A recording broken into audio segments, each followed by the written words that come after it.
بسم الله الرحمن الرحيم الحمد لله رب العالمين والصلاة والسلام على أشرف الأنبياء والمرسلين نبينا محمد وعلى آله وصحبه أجمعين أما بعد. Et Juan, ici on va essayer de répondre Inch'Allah tabaraka wa ta'ala à une question qui nous a été posée.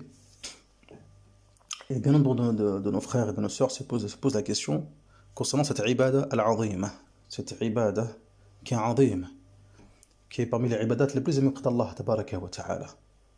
طيب, cette ibada qui est la plus grande des obligations après Tawhidullah Azza wa Jal subhanahu wa ta'ala. Cette ibada qui a été imposée à cette ummah lors du voyage nocturne, lorsque le prophète sallallahu alayhi wa sallam a fait le voyage nocturne environ 3 ans avant al-hijra ila al-Madina. Cette ibada, c'est quoi donc? As-salah, la prière. As-salah. قال الله تبارك وتعالى وما أمروا إلا ليعبدوا الله مخلصين له الدين حنفاء ويقيموا الصلاة ويؤتوا الزكاة وذلك الدين القيم. Donc, il ne leur a été cependant ordonné que d'adorer Allah en lui vouant un culte exclusif, hunafa. طيب, d'accomplir la salat, de s'acquitter de la zakah. Voilà la religion de droiture. قال الإمام الشافعي رحمه الله تعالى, ainsi que l'imam al-Awza'i également, rahmatullah alayhima. Ils ont dit ce verset est une réplique puissante et évidente envers la secte des Murji'a. Car la religion ne peut être droite et mustaqima que s'il y a quoi donc? Que s'il y a la présence de la salat et de la zakah. Donc des actes. طيب. As-salatu lughatan. De toute façon, on verra tout ça, Inch'Allah, dans Mukhtasar Abi Shuja'. Là, on va essayer de faire une réponse rapide, bi'idhnillahi azza wa jal. Lakin min bab al-fa'ida. As-salatu lughatan, la prière donc, fil lugha. Qu'est-ce que c'est? C'est ad-du'a. Le sens de as-salat lughatan, c'est quoi donc? Ad-du'a, l'invocation. Comme dit Allah tabaraka wa ta'ala fi kitabihi al-karim fi surati at-tawbah, khudh min amwalihim sadaqatan tutahhiruhum wa tuzakkihim biha wa salli alayhim inna salataka sakanun lahum wallahu sami'un alim. Prends de leur argent une aumône, une sadaqa, tutahhiruhum wa tuzakkihim biha, afin de quoi donc? De les purifier, afin de les purifier par cette aumône. Wa salli alayhim, et invoque pour eux. Wa salli alayhim, et invoque pour eux. Inna salataka sakanun lahum, certes ton invocation est un apaisement pour eux. Wallahu sami'un alim, et Allah est celui qui entend tout et qui est omniscient, subhanahu wa ta'ala. Et dans son sens religieux, shar'an, dans son sens religieux, qu'est-ce que ça veut dire as-salah? قال الإمام الرافعي رحمه الله تعالى, قال الإمام الرافعي أقوال وأفعال مفتتحة بالتكبير مختتمة بالتسليم بشرائط مخصوصة. Donc, c'est un terme qui désigne des paroles et des actes bien spécifiques, bien définis, qui débutent par un takbir, le fait de dire Allahu Akbar, la célébration de la grandeur d'Allah Azza wa Jal, et qui se termine par le taslim. Et tout ceci régi par des conditions bien précises. Bishara'ita makhsousa. Et cette prière, barakallahu fikum, donc c'est une obligation, elle est obligatoire et c'est une obligation à caractère individuel. Et comme vous le savez tous, barakallahu fikum, pour que cette obligation s'applique, il faut quoi donc? Des conditions. Comme on le verra, Inch'Allah tabaraka wa ta'ala, comme je répète, on verra bi'idhnillah azza wa jal lorsqu'on arrivera au chapitre de la salat dans le Mukhtasar Matn Abi Shuja'. Mais comme l'a dit le Cheikh rahimahullah ta'ala, قال الشيخ القاضي أبو شجاع, qu'est-ce qu'il dit? Il dit شرائط وجوب الصلاة ثلاثة أشياء. Il y en a d'autres, on les verra Inch'Allah tabaraka. Mais là on parle de shart al-wujub, on ne parle pas de shart al-sihha. Les conditions d'obligation de la salat sont au nombre de 3. Al-islam wal-bulugh wal-aql. Al-islam wal-bulugh wal-aql. هذا شرط الوجوب. Et certains rajoutent également النقاء من الحيض والنفاس. le fait d'être exempt de loki et de menstrues. Mais sinon, c'est al-islam, al-boulour, la puberté, ou al-aql, et la raison. C'est pour ça que l'Imriti, rahimahullah ta'ala, Sharafuddin al-Imriti, Shafi'i, rahimahullah ta'ala, lorsqu'il a mis en poème ces vers, c'est les propos du Qadi Abu Shuja' dans son poème Nihayat al-Tadrib, قال فرض الصلاة لازم الأنام بالعقل والبلوغ والإسلام وطهر من حيض ومن نفاس قدر الصلاة باتفاق الناس ويضرب الصبي بعد 10 وبعد 7 يكتفى بالأمر ويضرب الصبي بعد 10 وبعد 7 يكتفى بالأمر. Donc ici dans ces vers, qu'est-ce qu'il dit à l'Imriti rahimahullah ta'ala? Il nous dit donc, et l'obligation de la salah s'applique sur l'homme ala al-anami, lazim al-anami, bil aql, c'est celui-ci les doigts de raison. Wal boulour, ensuite quoi donc? La puberté. Wal islam, ensuite quoi donc? Al-islam. Wa tuhri min haydin wa min nifasi. Là on a ce qu'on a dit tout à l'heure. Le Qadi Abu Shuja' il dit 3 conditions pour le wujub. Mais on a dit que certains fuqaha shafi'i rajoutent aussi également le fait d'être exempt de al-hayd wa nifas. Et c'est ce que dit al-Imriti rahimahullah ta'ala huna. Wa tuhru min hayd wa min nifasi. Wa qadru as-salati bi-ittifaq an-nasi wa yudrabu as-sabiy ba'da 10. Ensuite, qu'est-ce qu'il dit al-Imriti rahimahullah ta'ala? Mais à 10 ans, on frappe l'enfant pour le quoi donc le montrer l'importance de la salah. Quant à s'il n'a que 7 ans, par contre, wa ba'da sab'i, on se contente uniquement de quoi donc? De lui ordonner la salah. Ceci est important. Donc ici, qu'est-ce qu'on voit, barakallahu fikum ya ikhwan? Que déjà, l'islam. Première condition, l'islam. S'il n'y a pas l'islam, la salah ghayr wajiba. Bien que chez les fuqaha al-shafi'iyya, ça c'est important, chez les fuqaha al-shafi'iyya, comme il a dit l'imam al-Juwayni, l'imam al-Haramayn, al-Juwayni rahimahullah ta'ala Abul Ma'ali, dans al-Waraqat, fi usul al-fiqh, dans les fondements de la jurisprudence, qu'est-ce qu'il dit? Il explique très bien que al-kuffar mukhatabuna bi furu' al-shari'a wa bima la tasihhu bihi illa bima la tasihhu bihi wa huwa al-islam. Donc il nous dit clairement que même les non-musulmans, les mécréants, etc., ils sont concernés par le discours de la sharia. Mukhatabuna bi furu' al-shari'a. طيب وبما لا تصح به وهو الإسلام. وبما لا تصح إلا به عفوا وبما لا تصح إلا به وهو الإسلام. Et aussi également par ce qui est absolument nécessaire pour que ce discours soit valide, à savoir l'islam. طيب. Cela dit, la prière ne peut pas être acceptée de ces derniers s'il n'y a pas l'islam. Ensuite, al-boulour, la puberté. Conformément au hadith du prophète sallallahu alayhi wa sallam, hadith Aïcha, رفع القلم عن 3 عن الصبي حتى يحتلم وعن النائم حتى يستيقظ وعن المجنون حتى يفيق. Hadith rapporté par Abu Daoud wa Nasa'i wa ghayruhuma. Donc le prophète sallallahu alayhi wa sallam dit clairement dans ce hadith que la plume a été levée concernant 3 personnes, sur 3 personnes. L'enfant jusqu'à ce qu'il devienne pubère, celui qui dort jusqu'à ce qu'il se réveille, et le fou jusqu'à ce qu'il retrouve la raison. طيب. Donc ici déjà, ce qui est important, c'est quoi donc? C'est que maintenant,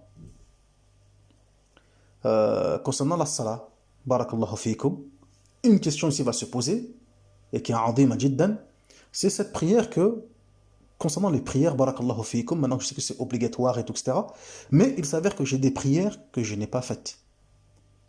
À un certain moment. طيب.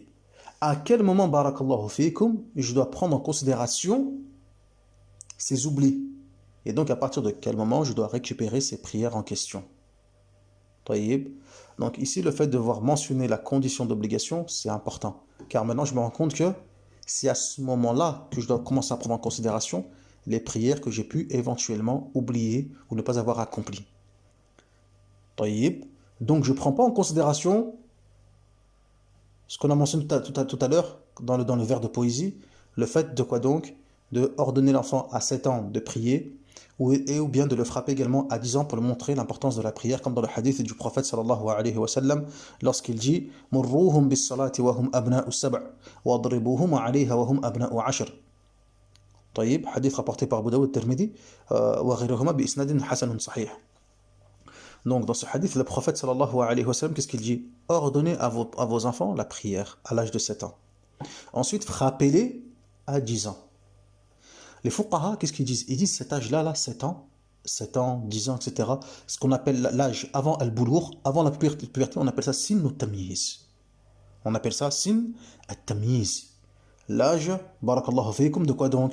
Du tamyiz, de la distinction, du discernement plutôt. L'âge du discernement. L'enfant discerne le bien du mal, etc. طيب, on appelle ça sin al-tamyiz, hadd al-tamyiz. يقولون الفقهاء حد التمييز. أما الإسلام والبلوغ والعقل فهذا حد التكليف. Vous avez vu? Les fuqaha disent donc on a la limite du discernement, ce qu'on appelle hadd al-tamyiz, et on a la limite où on est responsable, où on est littéralement, on est imposable, tout simplement, littéralement, ce qu'on appelle hadd al-taklif. Et ça, le hadd al-taklif, c'est avec l'islam, ou al-bulugh, ou al-aql, etc. pour la salat. Mais de façon générale, c'est al-bulugh. De façon générale, c'est al-bulugh, lorsqu'on atteint la puberté. Donc ici, on regarde la puberté, à quel moment, la personne regarde à quel moment, barakallahu fikum, il atteint cette puberté, à quel âge, etc. La puberté, comme on verra, Inch'Allah, tabaraka wa ta'ala, dans le fiqh, dans le Matna bi-Shuja', barakallahu fikum. Mais voilà, la puberté a des alamat, elle a des signes. طيب, elle a des signes. Dans le hadith, on mentionne al-ihtilam. Donc, si l'enfant a eu une éjaculation, aussi bien pour l'homme, pour la fille que pour le garçon, ou bien si ce qu'ils appellent la présence des poils pubiens, ou bien pour la fille le début des règles, etc. Donc, tous ces signes sont des signes de quoi donc? De la puberté. Et comme dit le fuqaha al-shafi'iyya, wa hada muhimun jiddan, hada muhimun jiddan, c'est quoi donc? C'est que c'est pas nécessaire la présence de toutes ces conditions. Un seul signe suffit. Pourquoi donc? Pour évoquer le fait et déclarer la personne comme étant mukallaf, comme étant pubère, etc. طيب, هذا هو. Une fois ce passage terminé et clarifié, barakallahu fikum, ce qu'il faut savoir, c'est que al-mu'tamad, عند الشافعية, et c'est d'ailleurs l'avis on peut dire, du jumhur parmi les fuqaha, de la grande majorité des fuqaha, c'est que la prière qui n'a pas été accomplie à temps doit être récupérée. هذا هو المعتمد عند الشافعية أنه يبادر بقضاء الفائت وجوبا ويقدم على الحاضرة التي لا يخاف خروج وقتها الذي لا يخاف خروج وقتها ويسان الترتيب. Donc, عند الشافعية, toute prière qui n'a pas été faite au moment donné, à son temps imparti, on se doit de la récupérer qada'an. On se doit de la récupérer qada'an. On la récupère. Tamam, c'est une dette qu'on récupère. هذا المعتمد. Et chez les Shafi'iyya, هذا واجب كما قال الإمام النووي رحمه الله تعالى, et comme l'a dit également Ibn Hajar al-Haytami dans son livre Tuhfat al-Muhtaj, dans son explication de Manhaj al-Talibin, Tuhfat al-Muhtaj, il explique clairement ويبادر بالفائت الذي عليه وجوبا. C'est une obligation de récupérer al-fa'it, la prière qui n'a pas été faite en temps et en heure. طيب. Certains fuqaha al-shafi'iyya, comme l'a mentionné l'imam al-Nawawi dans Al-Majmou', lorsqu'il rapporte la mas'ala, il dit qu'il y a deux grands avis, wajhan, عند الشافعية. La plus authentique dans la madrasa irakienne, c'est qu'ils font la distinction entre celle qui n'a pas été accomplie par excuse, avec une excuse valable, et celle qui n'a pas été accomplie par négligence. Donc eux, les Irakiens, la madrasa irakienne, ils voient que ce qui a été fait par négligence, ça c'est obligatoire de la récupérer rapidement, ala al-fawr, rapidement, tout de suite. Tandis que si ce qui a été fait, ce qui a été oublié ou pas accompli, mais avec une excuse valable, ici c'est préférable et recommandé de la récupérer le plus vite possible. Tandis que chez les Khurasaniyoun, la madrasa de Khurasaniyoun, al-Marawiza, et c'est l'avis le plus juste, comme l'a rapporté l'imam al-Juwayni, rahimahullah ta'ala, واتفق الأصحاب على ذلك. Et ensuite, les ashab al-wujuh, les grands fuqaha al-mutaqaddimoun, à partir des élèves de l'imam al-Shafi'i, rahimahullah ta'ala, l'imam al-Mawardi, etc., ila akhiri, ittafaqu. Tous d'accord sur le fait que dans les deux cas, c'est obligatoire de les récupérer. Dans les deux cas, c'est obligatoire de récupérer la salah. Dans les deux cas. Tamam.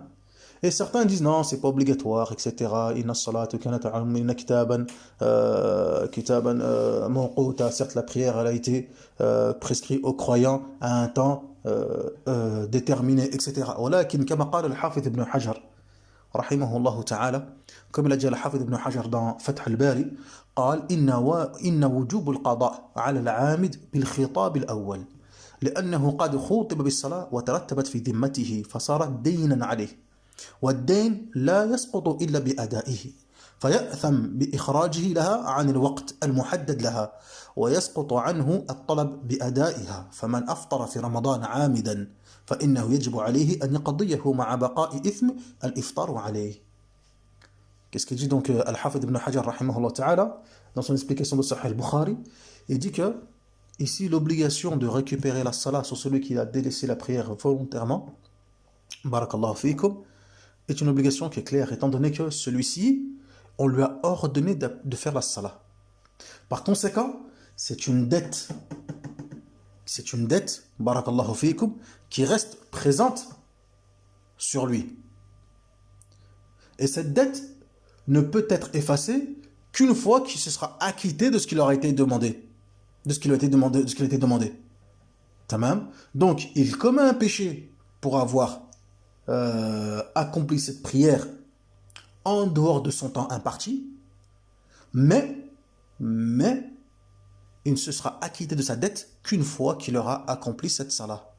Tout comme celui qui rompt le jeûne pendant le jour de Ramadan, il commet un péché, mais il se doit malgré tout de récupérer cette salat. Donc il se base sur le hadith général du prophète sallallahu alayhi wa sallam, فَيْدَيْنُ أَحَقُّ بِالْوَفَاءِ. La dette envers Allah azza wa jal, c'est celle qui mérite le plus d'être acquittée. C'est celle qui mérite d'être le plus d'être quoi donc d'être acquittée. Donc on se doit de récupérer les prières qui n'ont pas été faites à temps à partir de la puberté. Barakallahu fiikum. Jayid. De quelle façon? Les fuqaha, ils ont donné plusieurs façons. Il n'y a pas véritablement, barakallahu fiikum, une façon bien précise, etc. Si ce n'est que, comme il dit Ibn Hajar, rahimahullah ta'ala, Ibn Hajar al-Haytami, il dit que cette prière, barakallahu fiikum, elle doit être faite avant les nawafil, avant les prières surgatoires, et elle doit être faite avant la prière qu'on fait actuellement, avant l'hadira, avant la prière présente. Par exemple, ma prochaine prière, moi, c'est le maghrib qui va arriver, ala sabil al-mithal. La prochaine prière, c'est le maghrib qui va arriver. Et ben moi, je dois récupérer mes salats avant al-hadira. Sauf si j'ai peur que la prière présente, elle sorte elle aussi de son temps. Par conséquent, je fais d'abord celle-ci. Quant à celui qui a beaucoup de salawat, etc., sur des années, il essaie de calculer. Il calcule. S'il peut avoir la certitude, fabiha wa ni'amah. C'est mumtaz, c'est excellent. S'il ne peut pas, dans ce cas-là, il se base sur quoi donc? Sur ce qu'on appelle ghalabat al-dhann. Sur ghalabat al-dhann. Donc il essaye de voir au maximum de ses convictions. Au maximum. Voilà, donc là, je suis quasi sûr que au moins à ce niveau-là, na'am. Après, au-delà, il y a un shak. Mais dans ce cas-là, je vais faire jusque-là, au moins, je suis sûr et certain que comme ça, je suis tranquille. Wa hakadha. Mumtaz. Donc il calcule à ce niveau-là. Maintenant, est-ce que lorsqu'on en a beaucoup, etc., est-ce qu'il se doit de toutes les récupérer, etc., le même jour avant? Là, quand c'est comme ça, quand c'est un grand nombre, etc., là. Mais il essaye d'en récupérer, par exemple, avec chaque salat. Ala sabil al-mithal. Avec chaque prière, il récupère. Tamam, il récupère une prière. Par exemple, là, je prie le maghrib, mathalan, et ben je prie aussi 2 et 3 maghrib encore avec, pour récupérer. Donc, soit il fait quelque chose de simple, pour que ce soit facile pour lui, et léger, et pas compliqué, pas baisser les bras, et etc. Dans ce cas-là, il en fait juste une seule, et il fait comme ça toute l'année, comme ça il est sûr d'avoir récupéré 1 an. Ensuite, l'année d'après, c'est pareil, et il récupère ainsi 2 ans. Ou bien, il multiplie. Donc s'il en fait 2, et il fait comme ça toute l'année, ça fait 2 ans. S'il en fait 3, ça fait 3 ans. Wa hakada. طيب. En sachant que peu importe la façon dont il va s'y prendre, etc., pour les récupérer, à la kulli hal, que le tartib, donc le fait de respecter l'ordre, عند الشافعية c'est mustahab et ce n'est pas wajib.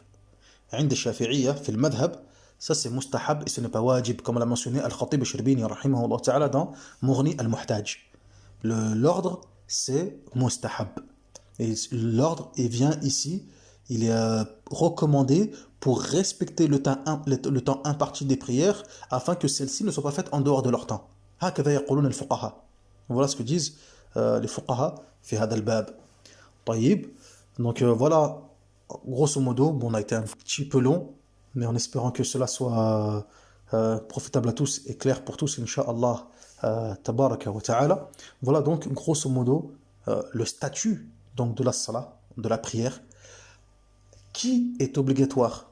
La prière est obligatoire pour qui? Donc on a mentionné les conditions.